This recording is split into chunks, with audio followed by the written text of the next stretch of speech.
Hello students, welcome to my channel discover social science. Chapter को आगे बढ़ाते हुए system of elections in India हम उसकी बात कर रहे हैं। देखिए, लोकसभा और विधानसभा मतलब लेजिस्लेटिव, लोकसभा और विधानसभा मतलब लोकसभा सेंटर में, लेजिस्लेटिव असेंबली स्टेट्स में।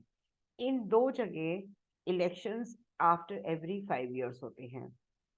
देन लोकसभा और विधानसभा, द लोकसभा और विधानसभा दे स्टैंड डिसॉल्व, अगर इलेक्शंस होने से पहले वो डिसॉल्व हो जाता है house.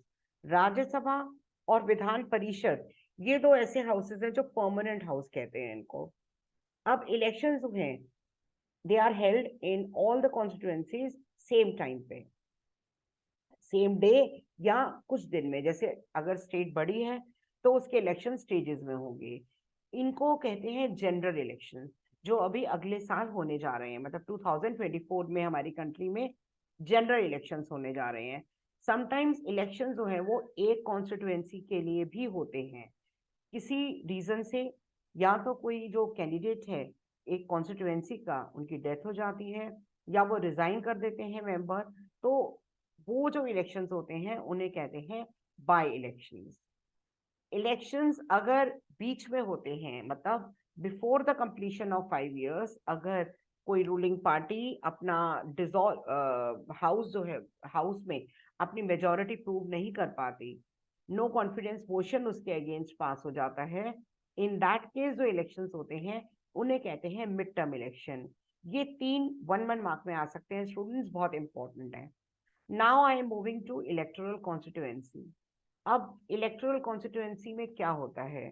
The country is divided into different areas, अलग अलग पर्पज से, और इसे कहते हैं इलेक्टोरल कॉन्स्टिट्यूएंसी। जैसे आपकी क्लास है और क्लास जो है वो ABCD सेक्शंस हैं, तो ऐसे ही क्लास पूरी 9th के सारे बच्चों को एक जगह नहीं बिठाया जा सकता। स्कूल अपने अकॉर्डिंग उनको सेक्शंस डिवाइड करता है। ऐसे ही कंट्री अलग अलग, एक स्टेट की अलग अलग प्लेसेस को कॉन्स्टिट्यूएंसीज में डिवाइड करती है। वोटर्स जो हैं who live in an area, वो इलेक्ट करते हैं अपने रिप्रेजेंटेटिव को। लोकसभा के लिए कंट्री जो है 543 कॉन्स्टिट्यूएंसीज में डिवाइड होती है। क्यों? क्योंकि हमारी पार्लियामेंट में जो नंबर ऑफ मेंबर्स हैं वो 543 हैं। MPs के लिए जो जगह है ना, जैसे आप लोग, अपनी क्लास है आपकी तो उसमें 40 स्टूडेंट्स हैं, तो ऐसे ही वहां पे पार्लियामेंट में 543 कॉन्स्टिट्यूएंसीज में डिवाइड हो जाते हैं। One of the features democratic election का, that every each vote has got one value. तो मतलब ये है दैट आर कॉन्स्टिट्यूशन रिक्वायर्स कि ईच कॉन्स्टिट्यूएंसी, उसमें रफली जो इक्वल पॉपुलेशन होनी चाहिए। मतलब एरिया वाइज जो है एकदम एग्जैक्ट नहीं, पर ऑलमोस्ट इक्वल पॉपुलेशन होनी चाहिए।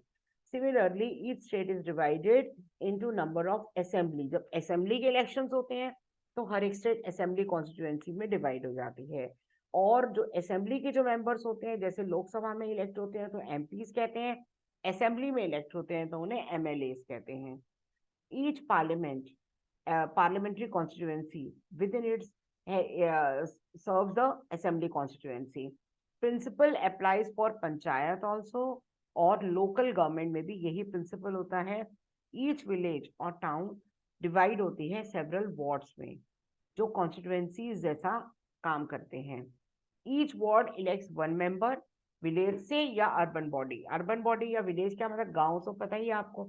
अर्बन लोकल बॉडी का मतलब होता है जैसे मेट्रो सिटीज है, दिल्ली, मुंबई, कोलकाता, या आपके टाउन्स हैं, फॉर एग्जाम्पल आपका मेरठ है या बुलंदशहर है, तो ऐसे ये टाउन्स हो गई, तो ये अर्बन लोकल बॉडी कहते हैं। समटाइम्स कॉन्स्टिट्यूएंसी जो है they are counted as seats कहते हैं उनको। For each constituency represent one seat. For example Haryana का एग्जाम्पल दिया है, जो कि रियलिटी है। मतलब लोक दल ने 60 सीट्स जीती, मतलब लोक दल के 60 मेंबर जो है वो उनका वो इलेक्शंस में जीत गए हरियाणा में। मतलब 60 कैंडिडेट जीत गए, तो लोक दल के 60 MLA जो हैं वो हो गए। आप देखिए, ये लोकसभा कॉन्स्टिट्यूएंसी में आप देखिए कितने पार्ट्स हैं। और आप ये देखिए, ये जब स्टेट के इलेक्शंस हुए कर्नाटका में है ये, तो कितने पार्ट्स हैं। मतलब जब इलेक्शन स्टेट में होते हैं तो कॉन्स्टिट्यूएंसी ज्यादा होती हैं, जब जनरल इलेक्शन होते हैं वही एरिया जो है वो कम कॉन्स्टिट्यूएंसीज में डिवाइड होता है। तो ये एक असेंबली कॉन्स्टिट्यूएंसी और उसका डिफरेंस ये है। Now reserved constituencies and voter list, ये दो बहुत इंपॉर्टेंट है। What is reserve constituency? हमारे कॉन्स्टिट्यूशन जो है वो ये कहता है that entities every citizen and that वो to elect his or her representative and to be elected as representative। Constitution makers जो थे उनको ये चिंता थी कि ओपन इलेक्टोरल कंपटीशन कैसे हो, कुछ वीकर सेक्शन जो हैं वो कैसे इलेक्ट किए जाएंगे स्टेट असेंबली में, या वो आगे लेजिस्लेटिव असेंबली में कैसे इलेक्ट किए जाएंगे या लोकसभा में कैसे इलेक्ट किए जाएंगे, उसकी उन लोगों को चिंता थी। They have not have the required resources, ना उनके पास एजुकेशन है ना उनके पास रिसोर्सेज हैं। तो ये प्रॉब्लम को सॉल्व करने के लिए those who are influential and resourceful, they may even prevent them from winning the elections. If that happens, हमारी पार्लियामेंट या assembly would be deprived of the voice of the ignored, या जो deprive section है जो उनकी आवाज parliament और लोकसभा तक कैसे पहुंची जाएगी। इस बात की चिंता करते हुए हमारे कॉन्स्टिट्यूशन ने कुछ इनकी आवाज कैसे पहुंचे, इसके लिए हमारे कॉन्स्टिट्यूशन ने कुछ ऐसे रिजर्व कॉन्स्टिट्यूएंसी का ये एक फॉर्मूला कह लीजिए या एक मेथड कह लीजिए, वो उन्होंने निकाला कि कुछ जगह रिजर्व कॉन्स्टिट्यूएंसीज होगी। मेकर्स ऑफ कॉन्स्टिट्यूशन उन्होंने ये चीज स्पेशल सिस्टम जो है वो निकाला that some constituencies are reserve for SC और एसटी, मतलब schedule caste schedule tribes. SC reserve constituency में केवल कोई भी पार्टी खड़ा करेगी वो शेड्यूल कास्ट ही होगा। जो एसटी रिजर्व कॉन्स्टिट्यूएंसी है उसमें कोई भी पार्टी खड़ा करेगी वो शेड्यूल ट्राइब्स ही होगा। करंटली लोकसभा में 84 सीट्स रिजर्व्ड है शेड्यूल कास्ट के लिए, 47 फॉर शेड्यूल ट्राइब्स के लिए। 26 जनवरी को ये number, this number is in proportion of the total population in that particular state. The reserve seats for schedule caste and schedule tribes, they do not take away the legitimate share, मतलब जो legitimate share है, मतलब जो general category के हैं वो उस पर सीट नहीं ले सकते। ये रिजर्वेशन का सिस्टम वीकर सेक्शन के लिए was extended at district and local level also. In many state seats जो हैं रूरल पंचायत में या अर्बन म्यूनिसिपल कॉरपोरेशन वगैरह में ये जो सीट्स हैं ये रिजर्व करी गई थी, and for OBC also. Proportion of seat very करता है स्टेट टू स्टेट, जहाँ पे नहीं है वो पॉपुलेशन तो वहां पे सीट्स रिजर्व नहीं होती हैं, जहाँ पे पॉपुलेशन ज्यादा है उधर नंबर ऑफ सीट ज्यादा होती हैं। तो आई होप कि आपको ये रिजर्व कॉन्स्टिट्यूएंसी का समझ में आ गया होगा। Now voter list, this list is officially, आप देखिए एक बार कॉन्स्टिट्यूएंसी डिसाइड हो जाती है नेक्स्ट होती है वोटर लिस्ट। जैसे आपका या हमारा नाम वोटर लिस्ट में आता है, उसके लिए ये जो लिस्ट है जो वोट देने वालों की लिस्ट है उसे इलेक्टोरल रोल कहा जाता है, कॉमनली इसे कहा जाता है वोटर लिस्ट। ये बहुत इंपॉर्टेंट स्टेप है ये। और फर्स्ट कंडीशन डेमोक्रेटिक इलेक्शन की क्या होती है, everyone should get an equal opportunity representative choose करने के लिए। Principle of universal adult franchise, अब इसका क्या मतलब है यूनिवर्सल, देखिए मैंने इसलिए लिखा हुआ है इसको, universal means for all, adult means जैसे हमारी कंट्री में 18 साल या उससे ऊपर एडल्ट हो जाते हैं, और फ्रेंचाइज का मतलब होता है right to vote. In practice it means that everyone should have one vote and each vote should have one value. अब इसकी क्या मतलब है, जैसे यूएई में मतलब ये कुछ गल्फ कंट्रीज में विमेन की वोट की वैल्यू 50% है, मतलब 2 विमेन मेक्स 1 वोट। तो इसीलिए ये लिखा गया everyone should have equal vote, अमीर हो गरीब हो, उम्र में छोटा हो बड़ा हो, 18 साल से ऊपर जितने भी हैं, each vote 1 value and each value equal value होगी। No one should be denied right to vote without a good reason. Different citizens differ from one another, कुछ गरीब हैं अमीर हैं कुछ हाईली एजुकेटेड हैं, तो some are kind those are, मतलब कोई भी बैकग्राउंड से आते हों, but all them are human beings, इनकी अपनी नीड्स हैं। That is why all of them deserve equal say in decision making. हमारी कंट्री में ऑल द सिटीजन्स 18 साल या उससे ऊपर इलेक्शन में पार्टिसिपेट कर सकते हैं। Every citizen has a right to vote, कोई भी कास्ट हो, कोई भी रिलीजन हो, कोई भी जेंडर हो। Then some criminals and persons with unsound mind, आप देखिए उन्हें वोटिंग राइट नहीं मिलता है। कुछ क्रिमिनल्स को, और जिन्होंने जिसे कहते हैं ना, जिनका मतलब जो लोग बैंक की तरफ, जिनका बहुत ज्यादा कर्जा है, दिवालिया निकल चुका है, उन्हें ये राइट डिनाई किया जाता है, बट ओनली रेयर सिचुएशन में। It is a responsibility of the government कि वो नेम जो हैं एलिजिबल कैंडिडेट, जो वोट करने वाले हैं, उनकी लिस्ट बनाए। इसे वोटर लिस्ट कहा जाता है। As new person attain voting age, उनके नेम्स इसमें ऐड हो जाते हैं। Names of those move out of the place, मतलब कहीं किसी और जगह शिफ्ट हो गए हैं, या कोई इंडिया से भी बाहर चले गए हैं परमानेंट, तो उनका वोटर लिस्ट पे से नाम हटा दिया जाता है, जिसे हम कंप्यूटर में आप कहते हैं ना मैसेज डिलीट करना।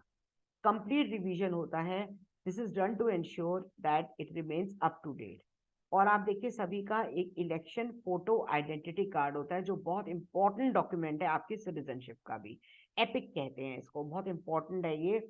द गवर्नमेंट हैज ट्राइड कि एवरी पर्सन का, जो भी सिटीजन है, उसका सबका वोटिंग राइट हो, और वोटर्स जो हैं दे आर रिक्वायर्ड कि वो इस कार्ड को कैरी करें।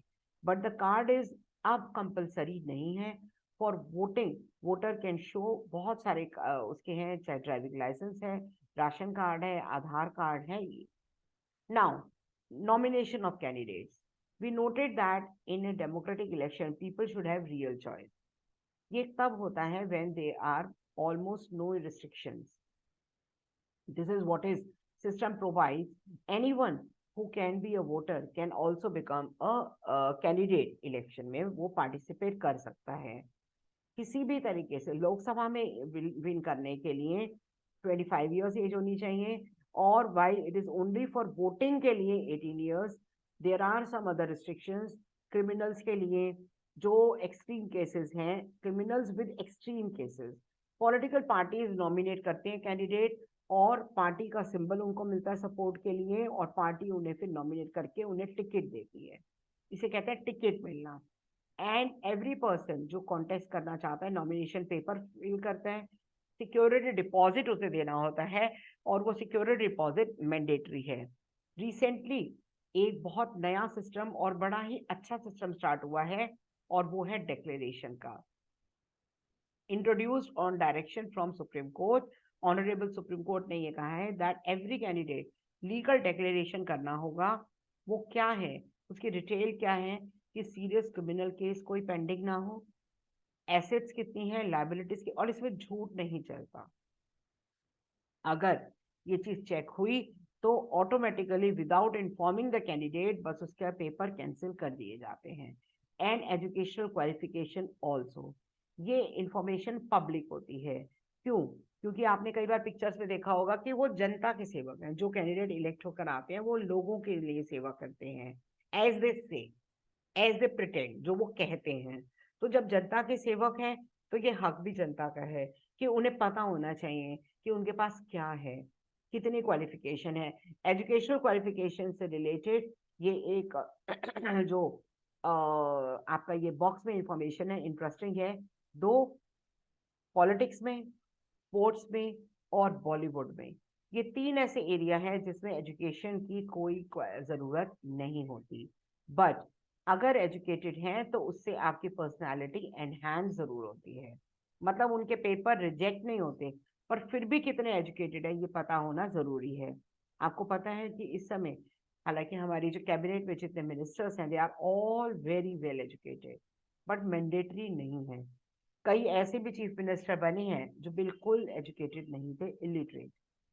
तो education was relevant, it should be left to the people, मतलब ये लोगों के ऊपर छोड़ देना चाहिए। In our country putting an educational qualification की रिस्ट्रिक्शन देने से डेमोक्रेसी के अगेंस्ट चला जाएगा। डिप्राइव हो जाएंगे कई ऐसे लोग जो पॉलिटिक्स में पार्टिसिपेट करना चाहते हैं, एंड उनके लिए बीए बीकॉम ये कंपलसरी डिग्रीज या उनकी परसेंटेज इंपॉर्टेंट नहीं है। ये देखिए, ये इलेक्टोरल रोल है ये मिजोरम का, आपके एग्जाम्पल के लिए ये दिया हुआ है, ये आपको दिखाने के लिए। नेक्स्ट जो टॉपिक आ जाता है वो है आपका इलेक्शन कैंपेन, वो मैं नेक्स्ट आपके लेक्चर में आपको प्रेजेंट करूंगी। तो काइंडली शेयर करिएगा मेरी वीडियो और प्लीज कमेंट करिएगा, लाइक करिएगा। Thank you so much.